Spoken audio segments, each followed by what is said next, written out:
ఇప్పుడు మన వీడియో ఇవాళ మనం వేరియబుల్స్ అండ్ డేటా టైప్స్ గురించి తెలుసుకుందాం.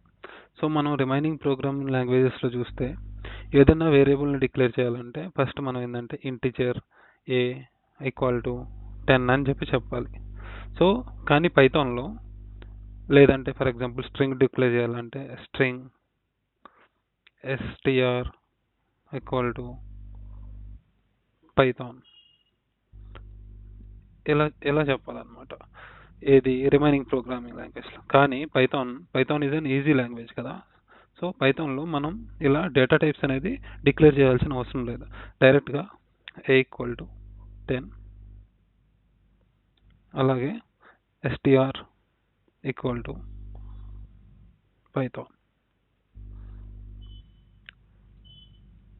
పైథాన్ అనే నుంచి కింద ప్రింట్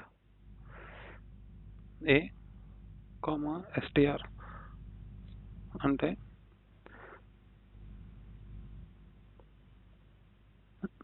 సేవ్ చేసిన తర్వాత ప్లే బటన్ క్లిక్ చేయండి. సో 10 పైథాన్ అని ప్రింట్ అయిపోతుంది. సో మనం దీనికి ఏంటంటే పైథాన్లో మనం డేటా టైప్స్ అనేది అవసరం లేదు. డైరెక్ట్గా వేరియబుల్ అండ్ దానికి ఒక వాల్యూ ఇస్తే ఆ వాల్యూని పేస్ట్ చేసుకుని ఈ వేరియబుల్ డేటా టైప్ అనేది ఇంటర్నల్గా డిఫైన్ అవుతుంది. Thank you.